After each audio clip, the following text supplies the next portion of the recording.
This episode of Capes and Lunatics is brought to you by Tweaked Audio. Get awesome headphones, go to tweakedaudio.com and use the coupon code Southgate to get 30% off, free shipping, and a lifetime warranty. Or you can get there through the link on our website, southgatemediagroup.com.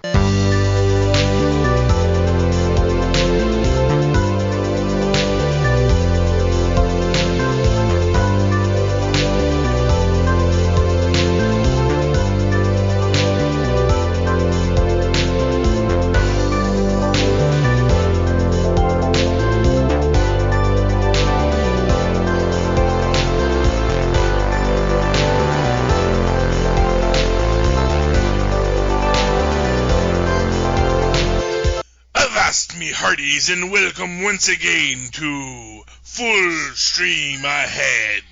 I'm your host, Charlie, the Professor Esser, and with me, as always, is me skinny rich friend. It's Mozz. Hey, Mozz. Welcome back to Full Stream Ahead, Southgate Media and Capes and Lunatics' own show for all that's streaming out there, including this show, Hunters, on Amazon Prime. Season 1, Episode 1, In the Belly of the Whale. In the summer of 1977, Jonah Heidelbaum's grandmother, a Holocaust survivor, is murdered in her own living room. In an attempt to find her killer, Jonah is approached by Meyer Offerman, an old friend of his grandmother's, who reveals to Jonah that America has been infiltrated at all levels by renegade Nazis, and it was they who were responsible for her death.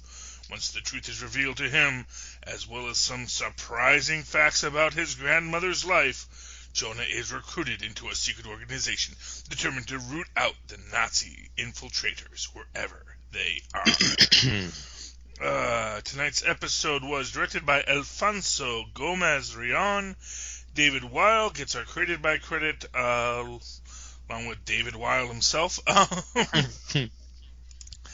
And Zakia Alexander gets our executive story editor by. Stacy Osei Kafour gets our story editor, hardest working woman in show business. Oh, actually, no, I'm sorry. I get that wrong. Zakia Alexander is the executive story editor, and she's the executive just so she can boss around poor old Stacy Osei Kafour, our regular old story editor. Okay, man, this is a Jordan Peele joint for those who aren't aware. This is and this is a controversial show. Indeed. But before we get too much into the controversy, let's just basically run through its basic numbers, which is, as it says, our hero, Jonah Heidelbaum, who is meant to be very much our point of view character. He is a pot dealer in 1970s New York City, Lower East Side. I think it was Lower East Side. It might have been Queens. I'm not sure. Well, look, it was Brooklyn. It was Brooklyn. It was Brooklyn. Okay. So there we go. Yeah, it's been a little while since I watched this episode. Yeah, so... And not a very good one. No, not good at all. He must be very new, because I can't see, a drug dealer who's done this more than once make that kind of a mistake. That was really silly. Well, yeah, and honestly, I assuming he's not growing the pot in his grandmother's basement, which is an assumption. Maybe he is. Maybe he's got a little hydroponics operation going on down there. No, I just meant in the way he goes about it, as far as the way he presents it to somebody. They're meeting in an alley, and he brings everything he has and just starts, like, flashing all he has. And like, not reading the situation. It was really just, I don't know, either lazy writing or at least I hope that they intended for him to look like a terrible, terrible, terrible drug dealer. Yeah, well, I mean, although I guess the thing is, it seems to be that he's been doing this a while. Right, so I just think it's lazy writing. Yeah, because, I mean, or I guess if you want to go out on the limb, this guy's done this numerous times, but this time, the guy who he normally sells to has decided, he needs to show in front of the girl what a big man he is, yada, yada, yada. Yeah, I guess. Yeah, I mean, I'm not. I'm first off, far be it for me to actually defend this show's right, but I think that is what they're trying to do, and of course, that's to give us our lead up. I guess he doesn't show all of his pot or did he get it back from the guy? Because his grandmother finds the pot later. Oh, that's true. So he must have, yeah. And I thought that was awfully nice of that bully. Yeah, well, Again, something that didn't make any sense. Yeah, the girlfriend got kind of mad that he was beating up on the poor guy, and I mean, on a lot of levels, it was a little bit odd there. Yeah, and the way he threw those racial slurs at him seemed really forced, and just I don't know, it just didn't seem natural. It seems like, hey, we're trying to make a point. Look at how terrible these people are, but let me find a really convenient two-word way of getting that across to you. Yeah, I mean, although I guess if you want to go for some fun symbolism here, of course, it opens up with basically, Jonah defending our favorite space Nazis. Yeah. Well, but that's sort of and I guess, and for what it's worth, that is sort of an interesting take on it. In our modern world, we get very much obsessed with the idea of space Nazis, and it's easy to forget that, no, as much as we call out Nazis nowadays, they used to kind of be the symbology of the stormtrooper in and of itself didn't always shout that at people, even Jewish kids in the 1970s. Yeah, so, I mean, I don't know if I get the that you can equate that the Darth Vader and the that whole thing to Nazis, because they didn't have a racially motivated agenda. That wasn't about any, it was no. Well, I don't know. How many Gungans did you see on the Death Star? Oh, that's interesting. Yeah, did you ever see any? I mean, not even that they're all white, but any non-humans in a place of power in the Empire. I mean, that doesn't count the prequels. Darth Maul doesn't count. Oh, well, that's true. Although it's always assumed that they were humans. Yeah. Interesting. All right. Yeah. So I mean, there's ways you can interpret it. Honestly, it's just you can run it all off to cheap effects and things like that. Except it's not like they didn't have lots of other aliens in this. It's just that there's only so much you could do with the other aliens, especially if you're going to have them in major scenes throughout. It's not until really not until they get the budget for Return of the Jedi, which is really when they really got a big budget, that they could actually have a character like Admiral Akbar, or even Jabba the Hutt. A lot of this stuff just was not feasible until Lucas actually got a decent enough budget to do something like Return of the Jedi, and then everyone just said he sold out with that one because he had Ewoks in it.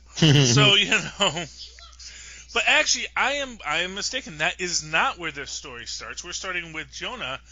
It actually starts with the undersecretary at his barbecue. Oh yeah, what a great scene that was.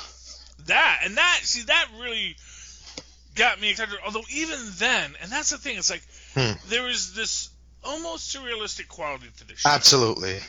Because when I'm watching that, I'm thinking, oh, this is this lady's nightmare. This is a dream sequence for this girl. Yeah. That she goes there and she sees the Nazis, and then he pulls out the gun and he shoots his entire family. Yeah. Again, just like that scene in the alleyway, it just seemed over the top. Like they build the tension up so well because you think you're going to get a real world reaction to this situation, but instead you get a not a cartoon, but like a very simplified version of that situation. Oh, he just shoots everybody. Okay. There was no dealing with the fallout, dealing with the tension. They built that up to be a really great scene, but they, again, I think took the easy way out there. Yeah, well, they really definitely when you have the guy talking about this with his cleaner who comes later, yeah, and just where it's just that complete sociopathology that he was with this American woman and how disgusting it was to be with her and their little bastard children, all that kind of stuff, or half-breed children. Sorry. I saw Sorry, before that scene and the way it built up to it was really, really well done. And when he does actually start shooting everybody, because the first time I saw it, I was that the whole scene goes on, and I'm like, oh, I hope he didn't shoot those kids. I hope he didn't shoot those kids. Upon Sepkin watching, he first shoots his wife. Like, of all the people, the first person he shoots is his wife and then his 3 kids. There's 3 extra shots. They don't show it, but he shoots 3 shots real quick, and then you see later their bodies floating. And but the second time around, I caught, oh, okay, those were his kids that he shot right there. Yeah, he shot everybody. It was really, it's really messed up.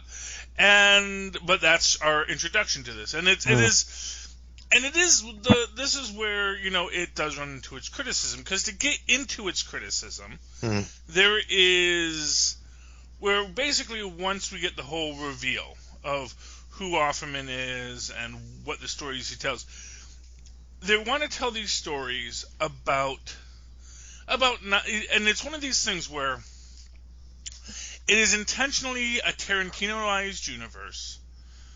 And it does borrow heavily from the Nazi-exploitation genre, which, I have worked in that field before. And I'm not going to say, because that's the thing. When I did my film, there were horrors, and it was really meant to be about that heightened reality of the Nazis, which is a common theme in Nazi exploitation. That no matter how bad real Nazis were, you wanted to up the game and put it and take it to that level of cartoon supervillainy. The difference is that when my character Helmut Schultz is doing his diabolical experiments in Stalag 69, it's Stalag 69. It is a fictional location.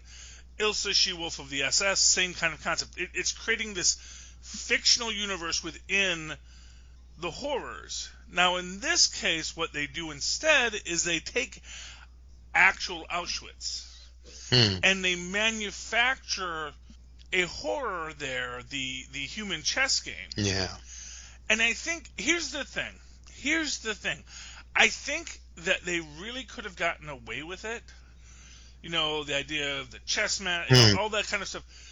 Where they hit the wall is they took away autonomy from the victims, because in the fact that all of the prisoners wind up having to kill each other, you take away that autonomy.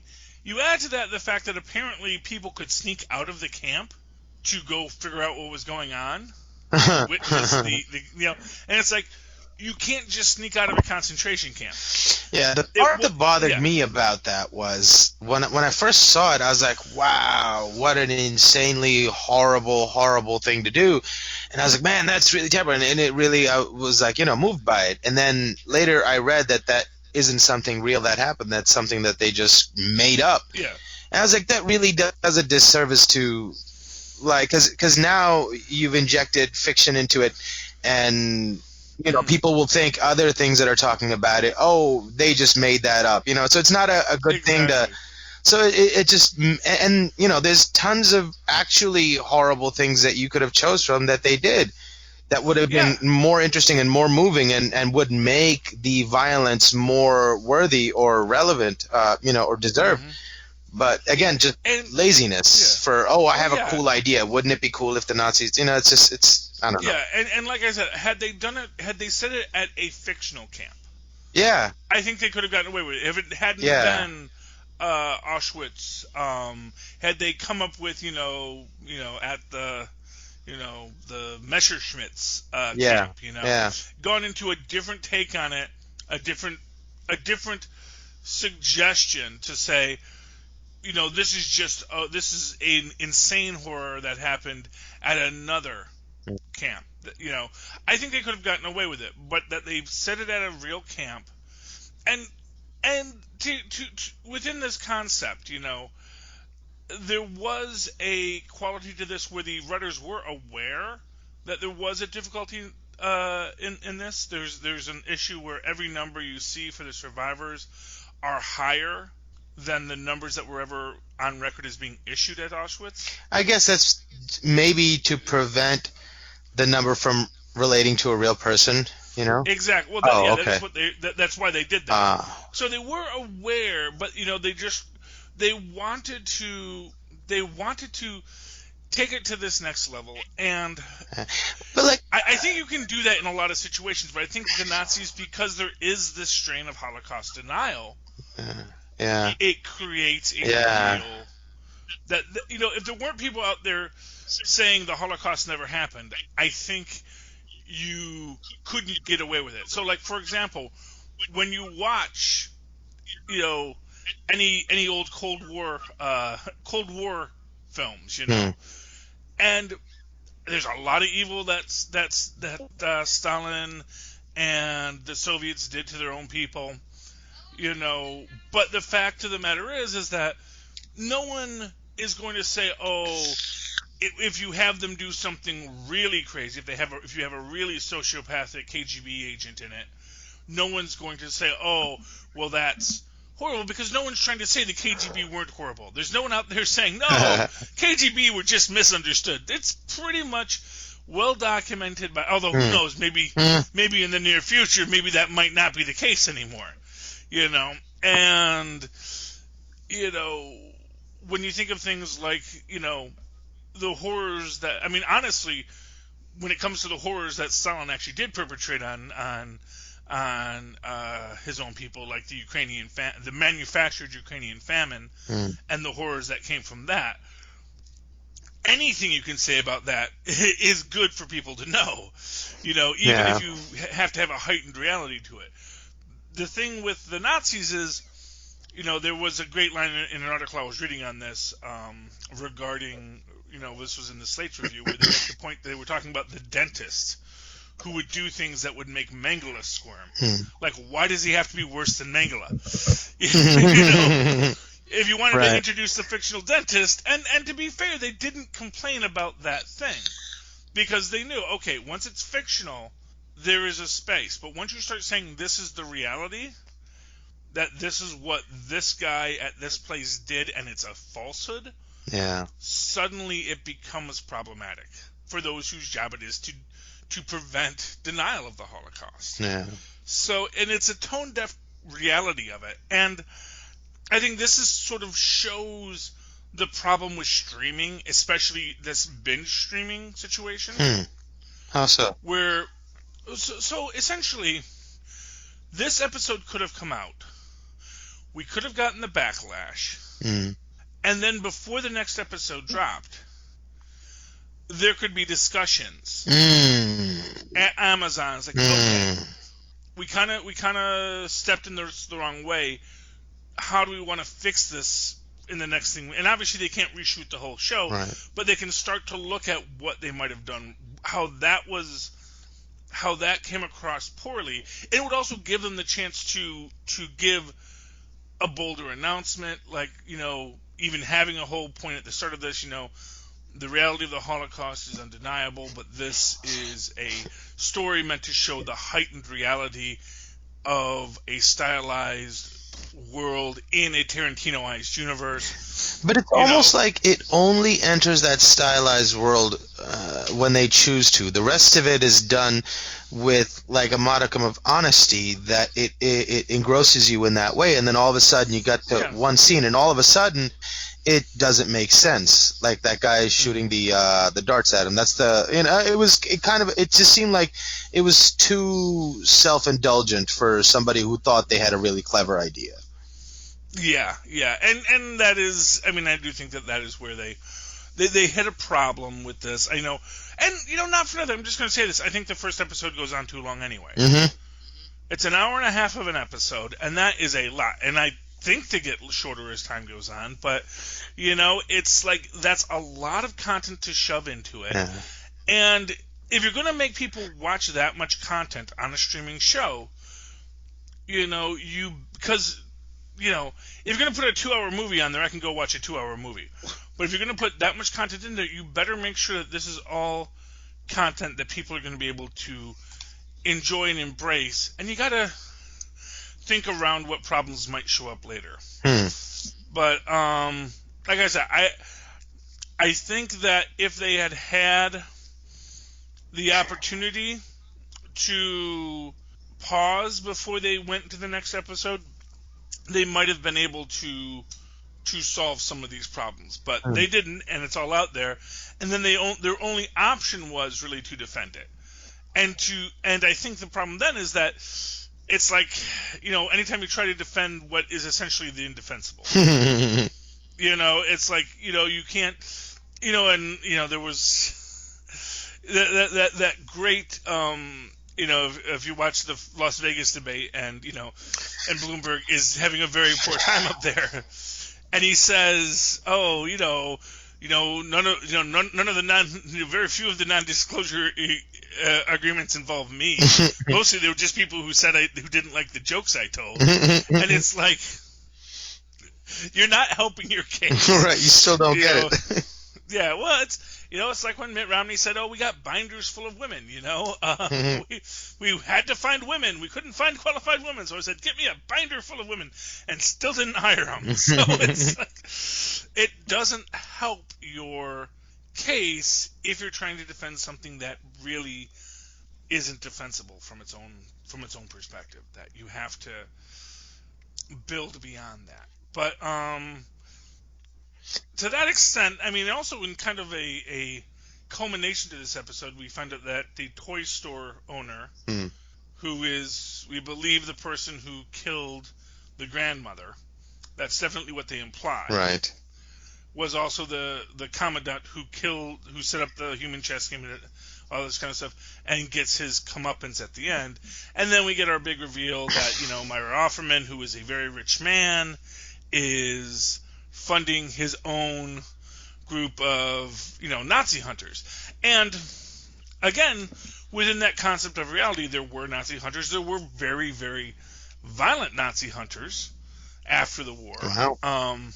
Oh yeah. Well, there are actually stories of, groups of people that, said, well, maybe we should just go kill 6 million random Germans, that whole eye for an eye kind of concept. That kind of stuff never caught on.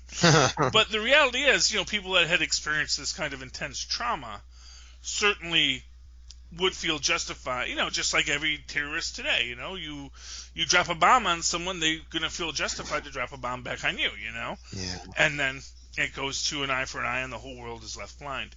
But within this whole mishigash of a show, I do think there was probably something good there, but I think that some poor artistic choices were made, and I don't think they were made from a negative place.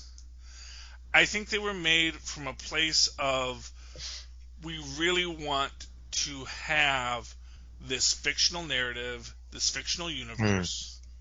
We really, we want to go beyond what the Nazis actually did, because we need to show how evil they were. And the problem is that, you can't out-Nazi a Nazi. You can't out-Nazi skinning people and then making a lampshade out of their skin. That's the thing. And again, that is why I think the chess game particularly really caused people problems. Yeah. Because, again, it was about the loss of autonomy. The minute you have, and for example, if you just had it like, so for example, here's how they might have done this and made it work. Okay, you wanted to have this scene, and I bet you it would not have gotten the complaints had the commandant been using soldiers to kill the people as his people. Well, as his people. So, you go to take that if one of the prisoners took one of the soldiers, the soldier would walk off. But if a soldier took the prisoner, then the prisoner would get killed, which of course adds all kinds of heavier levels onto the Grand Master. Now, but as it was, that every move means somebody dies. Yeah. There's no positive choice you can make in that. There's no autonomy. And then again, like I said, that worst part was the people sneaking out of the camp. Had they even done it in camp, I think you might have been able to do something. Yeah. Because, like I said, I think that where it comes down to is they took away the autonomy from the prisoners. You made them into literal chess pieces. You made it that they were just following orders. And again, when it comes to horrors of the Nazis, that actually is stuff that happens too, where people sold out their brethren because they thought it would let them live another day. Yeah. And you don't have to get that dramatic with it. Yeah. But that's one theory. And there was overall the acting was pretty decent. There were a couple of points where I thought it was very lacking, like his grandmother. Her accent was just so over the top, it was annoying. Yeah. And it just seemed like a caricature, and I was like, come on, that's not, And then even Al Pacino sort of skirted the line really close to being over the top, but it was still, okay. Well, that is Al Pacino, though. No, but that it was over the top, like, Jewish accent. It was a bit more than a real Jewish accent would be, I thought. Yeah. Yeah, and, I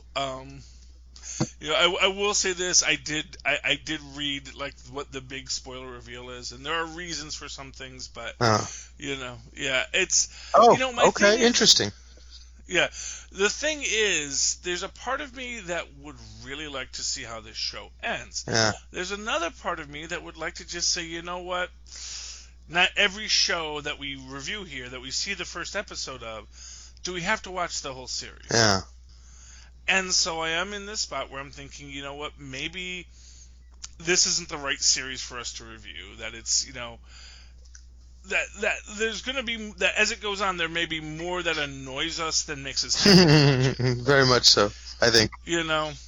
And again, getting into this whole idea of like fiction, because when I'm going around the boards, everyone says, Captain America fought Nazis for years, and those were all fictional Nazis. It's like, first off, he fought Nazis in the 40s.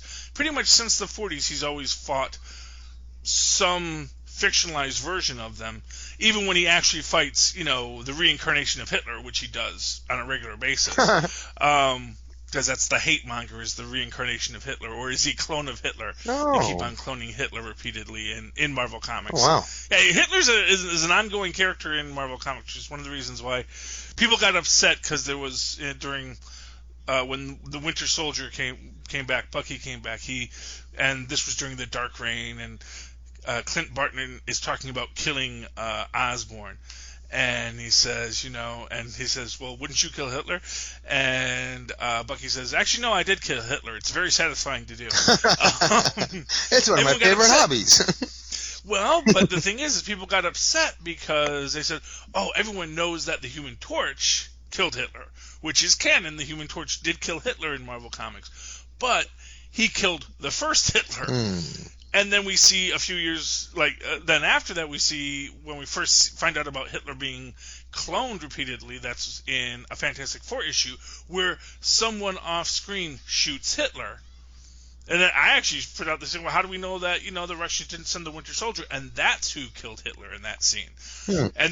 And then numerous other times he's come back, and Scourge once killed Hitler because he was another cloned reincarnation Hitler character, the hate monger during the just as part of the just before it was actually right at the start of the Secret Wars 2 arc with the Beyonder returning to Earth. After all the heroes came back, there was a whole thing with the Psycho Man, and he was hanging out with the Hate Monger because the Hate Monger also has a hate ray that he makes people hate with. Yeah, so there's all kinds of things out there in fiction where you can you can heighten the evil of Nazis, but it is when you mix the reality of it that it starts to get a little too hard to do. And like you said, some of these things, they pull you out of the story. Because, like I said, for me, I probably wouldn't have minded it at all, except for the suggestion that people could just sneak out of Auschwitz. Because at that point, once you've snuck out of Auschwitz, what, you want to go see what's going on with the chess game? No, you're gonna let's head to the woods, man. Let's get the hell out of here.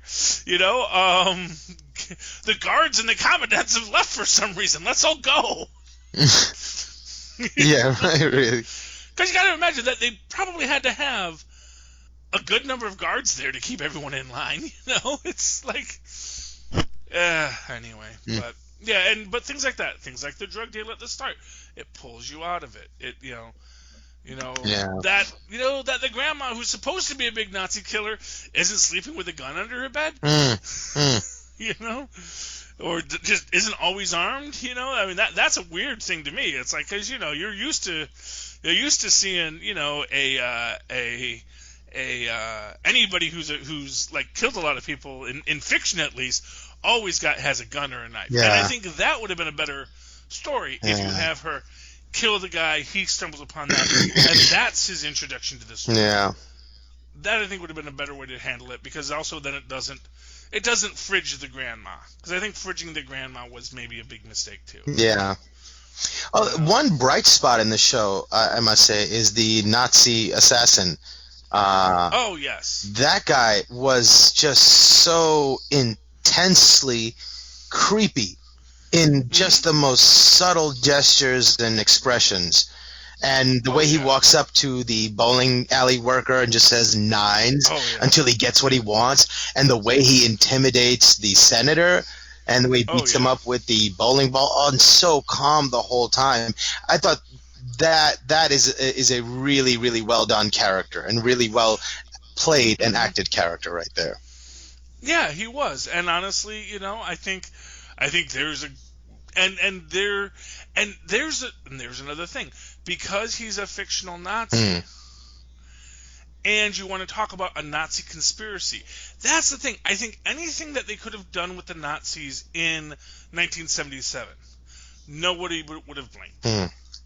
So every cruelty, every monstrous act by one of these Nazis, no one would have thought twice about it. It was just it's just more Nazis. It's just Nazis being Nazis. No one would have thought twice about it. But when you put these fictional heightened accounts into the past and associate it with real people and real things, that's when things start to get muddy. But what are you going to do? Yeah. Any final thoughts on tonight's episode, Mozzie? No, I think that was it. Yeah. I mean, it's a show that... I think I will finish it just to see how it ends. Okay. But now, I don't know if it's worth, talking too much about, because it doesn't give you much except stuff to be annoyed at. You're right. Yeah, well, yeah, I mean, so that's the question. We can do another Black Mirror and pick a new show. Yeah, let's do that. Or we can continue on with this. What do you think, Mike? No, I think we pick a new show. I'm fine with that. Pick a new show. Well, we'll figure it out. Who knows? Maybe the new series of The Boys will drop by then. That's a good point. I'm super excited for that. Yes, or something new on Disney Plus. But yeah, this was our first and last introduction into the the Hunters. What I will say is, one thing I like about Full Stream Ahead, it is our own place, it is our own rules, and really it is for all streaming concepts, all streaming platforms. So there's really no reason we have to watch an entire season of something. We can watch one show and say, oh, that was good, and then jump to the next show, because there's so much streaming content out there. We've got a lot of space to cover, Mozz, so we might as well just keep on looking for what makes us happy and makes us want to watch that next episode.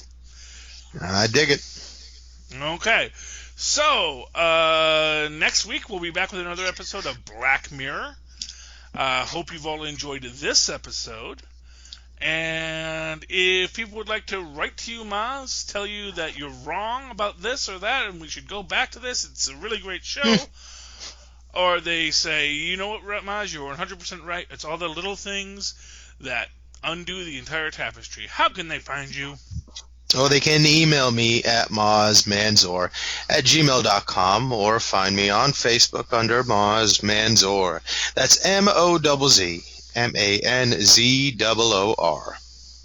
And, of course, you can always write to me in that old-fashioned email way, the way our Mozz and Paz once did, at superconnectivityblog@gmail.com. That's superconnectivityblog, all one word, at gmail.com. Of course, follow me on the Twitter, as I live tweet lots of political stuff lately, debates and whatnot. But Agents of S.H.I.E.L.D., when it comes back, at Charlie Esser. That's CHARLIESSER. Look for the 2 E's in the middle. For quality. Ping! Thank you, Mozz. All right, ladies and gentlemen. All right, you scurvy landlubbers. You have come from the belly of the whale with me and Mozz through this first episode of Hunters on Full Stream Ahead. Join us again next week when we'll find a new adventure as we go full stream ahead. Arr.